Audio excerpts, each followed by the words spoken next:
Now then, people, good afternoon, good evening, or good morning, depending on when you are watching this. It's time for your QPR versus Leeds preview. I hope you are all doing well. Make sure you got your match bingo cards ready for tomorrow's games. Your boy Just Joe will be looking after you from about 11. Leeds take on QPR, Burnley take on Swansea, and then, of course, it's the Steel City derby on Sunday. Leeds United now back top of the table with a 2-point gap over our nearest rival Sheffield United and a further 4 over Burnley. And of course, we'll be looking to maintain that position when we travel to Loftus Road, which is not a happy hunting ground for Leeds United. Added to the fact it's also at lunchtime, which is the worst time for Leeds United to play. Now, we did win this game at Ellen Road, 2-0, just 4 months ago. Decent result, decent performance, but we know we've been putting teams to the sword at Ellen Road, right? We do struggle away. We do struggle down south. Down that there, London. Yeah, we do struggle as Northerners going down south. We struggle anyway. It's too pricey for us and all that jazz, but as a football team, we struggle. Coincidentally, if we were to beat them, it'll be our first league double over them since 2017-18. Of course, we beat them down there when Kamar Roof scored a hat-trick. Look, QPR haven't been in great form of late. They've lost 4 on the spin. I think they beat Derby around about February time, maybe Valentine's Day, I think. Yeah, they beat them 4-0. But then since then, they've suffered 4 consecutive defeats, losing most recently to Borough, just 2-1 on Tuesday night. And they're 14th in the table. The big difference, though, between this QPR and last season's is they're 9 points away from the bottom 3 now. You know, the 12 from the playoffs, I think. They're what we would call mid-table. Yeah, that helps Leeds United. Because if you remember, their 4-0 win over Leeds United secured their status as championship club. It's not going to be the same anymore. But look, they do have a fantastic record against Leeds United at Loftus Road. So forget this 4-game winless run. They've won 5 of their last 6 games at home against Leeds United. And to make it matters worse, they've kept a clean sheet in each victory as well. History is not on our side in this one, of course. Can we all remember that 4-0 thrashing, that 4-0 drubbing that we got last season? But Leeds, you could argue, have had an upturn in form after, a win against Millwall, after, dropped points at home to West Brom, 1-1. And then we get beat by Portsmouth on another day. It could have been, a hell of a lot more goals and we win quite comfortably. And like someone said to me yesterday, maybe it was just a blip.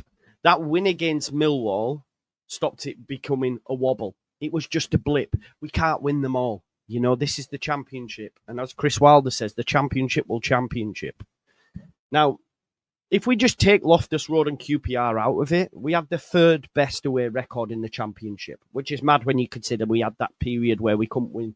We couldn't buy a win away from home. We've got 31 points accumulated across 18 games, winning 8, drawing 7 and losing 3. Only Middlesbrough as well have scored more away goals than Leeds United. We've scored 27, they've scored 30. So we actually do travel well. But one place we don't travel well to is London, right? Because since beating QPR 3-1, we have lost 24 of our last 31 league matches in London. So in 31 games, guess how many we've won? 3 and drawn 4. Not great. Losing 9 of our last 10 in the capital. Just get something and run. I would genuinely take a point. I would. I know it's crazy, but that's more through fear of our record there. That's crazy to think that we've lost 24 games out of 31 in London, losing 9 in the last 10. It does not make great reading. So get down to the capital, yeah? Get what you can and feck off. Booked it, packed it, fucked off. Now, QPR won't be at full strength. Ilias Chair sustained a hamstring injury midweek. That's a bonus for us. Sam Field, Varane, Sela, Colley, Clark Salter, they're also sidelined through injury. All top players. Dembele may come in for Ilias Chair, meaning that Koki Saito may move into the number 10 role. And Michael Frey obviously is in decent form as well because he's got 8 goals this season and has netted twice in his last 3 home matches. So definitely someone to watch out for. Leeds United, lineup-wise, for me, keep it the same. I know it's away from home, and Farkas give us some reasoning as to why that. You know, he does like to play Gruev, etc. We also know Joe Rothwell struggles with 3 games in 6 days, whatever it is. We might see a change in there, but the fact that he didn't play the weekend before against Plymouth, I think we keep him for this one. I'd like to see the same lineup, in all honesty. And, you know, I don't think a point would be that much of a bad thing because there will be many more twists and turns. We've got to take into consideration Burnley and Sheffield United have still to play each other. They've all to play Coventry. They've got some tough fixtures. The fixtures have been so kind this season in terms of the running for Leeds United. We did have a period where it was really tough, Sheffield United, Sunderland, Coventry, but we came through it with flying colours. So we're in really good position now to start to climb. But we can look, the gap means we can afford to drop points. I mean, don't get me wrong, if we did win, putting 5 points between us and Blades before they play on Sunday is huge. Putting 7 between us and Burnley before they play on Saturday is huge. But a point's not that bad because a point means Leeds United will maintain top spot. Then we have the international break.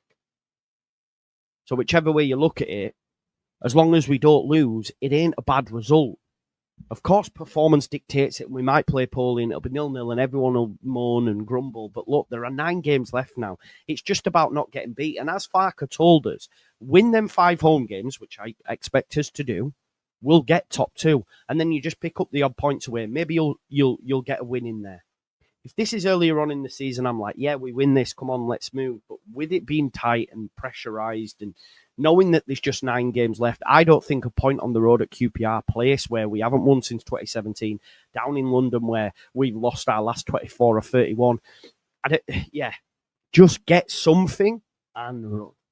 So if it's a point, I'll take it. I do want to know your thoughts in the comments. So you probably all say, no, we have to get 3. But for me, I don't think a point's that much of a bad thing. But smash me a like on the video, subscribe to the channel, get your comments in, hit that notification bell, and I'll see you for the watch-alongs tomorrow. Peace out. Leeds.